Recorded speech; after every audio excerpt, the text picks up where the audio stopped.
Bonjour messieurs, dames, ravi de vous retrouver ici même sur notre page Facebook Agathe Météo, mais aussi celle de Sport Riser. Lundi, mercredi et vendredi, vous le savez, c'est vos trois rendez-vous de la semaine avec le Vendée Globe. Une émission proposée par Agathe Météo et surtout avec notre directeur scientifique Yann Amis qui nous suit depuis cette belle aventure. Bonjour Yann, vous allez bien? Oui, bonjour Dani, très très bien aussi. Vous avez passé un bon week-end? Oui, oui, c'était agréable, ensoleillé. Ensoleillé. Vous avez de la chance. En tout cas, un week-end qui a été marqué par l'abandon d'Alex Thompson. Il était l'un des favoris. Il voulait être le premier Britannique à remporter cette course. Autre actualité également de ce Vendée Globe, le cap de Bonne-Espérance qui se dessine petit à petit pour Charlie Dalin. C'est vraiment une question d'heure, voire même 2 minutes. Cela dit, on est quand même bien loin du record, je le rappelle, non homologué d'Alex Thompson qui, lui, justement, avait franchi le cap de Bonne-Espérance. C'était en 2016, en 17 jours, 22 heures et 58 minutes. Alors là, aujourd'hui, on est à un peu plus de 22 jours. Alors Yann, que s'est-il passé ce week-end pour la flotte? Alors pour la flotte, ce week-end, quand on observe la situation pour aujourd'hui à midi, donc l'ensemble des bateaux en fait ont progressé en direction du cap de Bonne-Espérance avec au contact de la dépression, la D6 qui est en train de filer sur l'océan Indien là, pour les prochaines 24-36 heures. Donc en fait, ce qui s'est passé, bon, globalement, comment il s'appelle, le Charlie Dalin sur Apivia, donc mène la tête de course. Il va s'engager sur la longitude du cap de Bonne-Espérance. Et à l'arrière, par contre, à la faveur du vent qui accompagne toute la zone d'influence de cette dépression, l'arrière de la course, en fait, a pu rejoindre, en l'occurrence, Thomas Ruyant sur Linkode. Et là, ce qui est intéressant, c'est qu'on a un groupe de 6 coureurs là à peu près qui accompagnent Thomas Ruyant et qui vont certainement jouer des coudes pour aller chercher la deuxième place, on va dire, au niveau de la longitude du cap de Bonne-Espérance. Donc voilà un petit peu pour ce premier paquet. Et après, on a un autre paquet que l'on avait évoqué ensemble, Denis, la semaine dernière. C'était la route un petit peu qui était poursuivie par, comment il s'appelle par Bureau Vallée, notamment Louis Burton, qui s'est glissé très très vite en fait dans le sud. Et là, en fait, il est en train d'ouvrir une trajectoire assez intéressante parce qu'il va venir assez proche de la zone d'exclusion et venir un petit peu se caler dans le sud de ce groupe de 6. Donc finalement, la flotte est en train de se mettre en place ou en train de s'articuler entre 3 groupes. Donc Charlie Dalin qui ouvre en tête seul, je dirais, le passage de la longitude de Bonne-Espérance. Et puis derrière, on a 2 groupes constitués.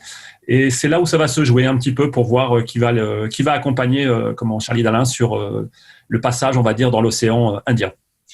Donc voilà un petit peu la situation. Et justement, aujourd'hui, on s'attend à quoi côté ciel? Alors sur aujourd'hui, d'un point de vue météorologique, pour ces 3 groupes, on va dire, on est sur la zone d'influence de la dépression, donc c'est des vents portants de sud-ouest, relativement soutenus. On est dans une gamme de vents quand même, on est dans du force, c'est du 27-33 nœuds de vent moyen, rafale 40-45 nœuds. Donc les bateaux qui seront le plus au sud seront encore sous des rafales plus importantes.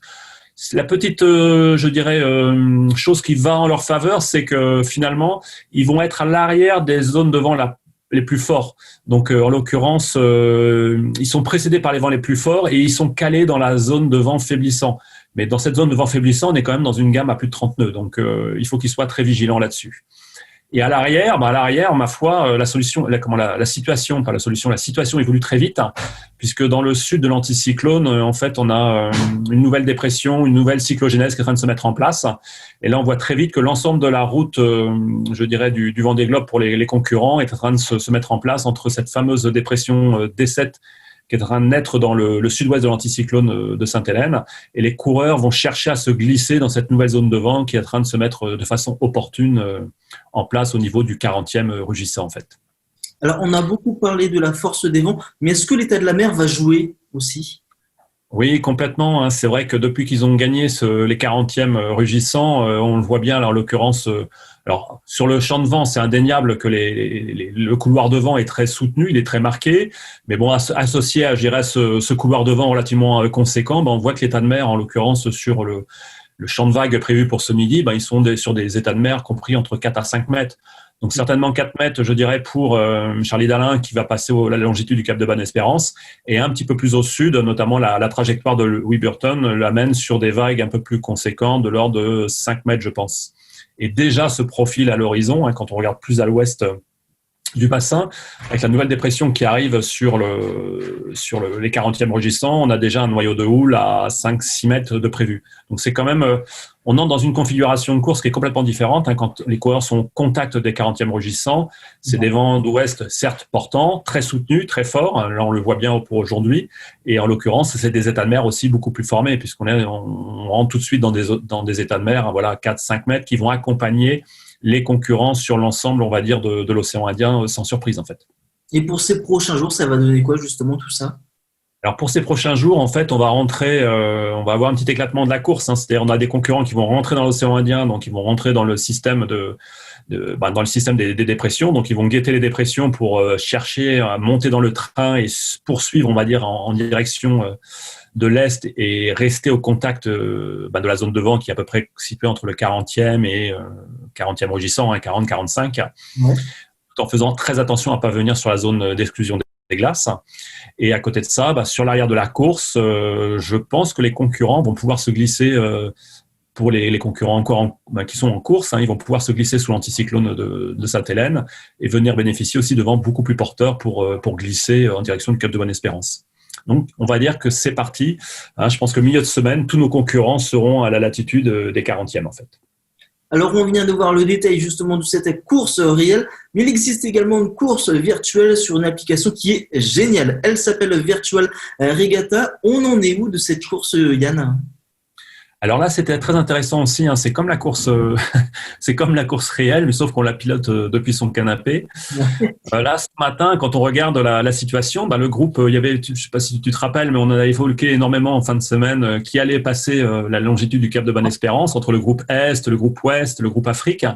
Et là, ça s'est bien décanté, on va dire hier, c'est que le groupe Ouest va ou contient les futurs leaders de la course Virtual Regatta. Les concurrents qui avaient mené une route Est, ma foi, vont se recaler derrière parce que finalement, tout le monde va venir au contact de la zone de vent de la dépression. Donc, tout le monde va se réaligner en fait dans ce vent de sud-ouest. Et à l'arrière, on voit que les bateaux qui ont été leader du classement de Virtual Regatta dans la première semaine, ce qu'on appelle le groupe Afrique. Là, je les ai matérialisés sur la carte parce que je trouvais intéressant. Ils ont essayé de jouer le passage au travers de l'anticyclone de Sainte-Hélène. Et là, au bilan, ma foi, ils prennent énormément de retard sur l'ensemble de la course parce que là, ils vont se reclasser 300 millièmes à peu près. Donc, je dirais que la punition est assez sévère pour le groupe Afrique. Donc, ça permet de voir que tout simplement la route statistique qui permet de fonctionner sur la descente de l'Atlantique Sud reste encore une route qui est quand même plutôt calée sur l'ouest de l'anticyclone de Sainte-Hélène et qui est très délicat de venir le couper par la moitié. C'est ce qui a été mené par Charlie Dalin sur Apivia. Ça peut le faire, mais c'est très risqué. Et on le voit bien là en l'occurrence sur la course virtuelle aussi. Donc voilà un petit peu les concurrents, c'est pareil, un milieu de semaine. Je pense que l'ensemble des concurrents vont pouvoir se glisser sur le sud de l'anticyclone de Sainte-Hélène et passer après à la file indienne, on va dire, en direction de l'océan Indien. Donc là, les nouveaux leaders, ils sont dans le groupe Ouest. Je pense qu'on va savoir, ils devraient passer eux. Alors si les concurrents réels passent ce midi, les concurrents du monde virtuel passeront le Cap de Bonne-Espérance, au moins la longitude demain matin, demain midi, quoi. À voir. Eh bien, c'est parfait. Merci beaucoup, Yann. Très bien, Denis. En te remerciant aussi. Bonne journée. On vous retrouve sur Ouest France, je le rappelle, pour 2 articles quotidiennement. À très vite.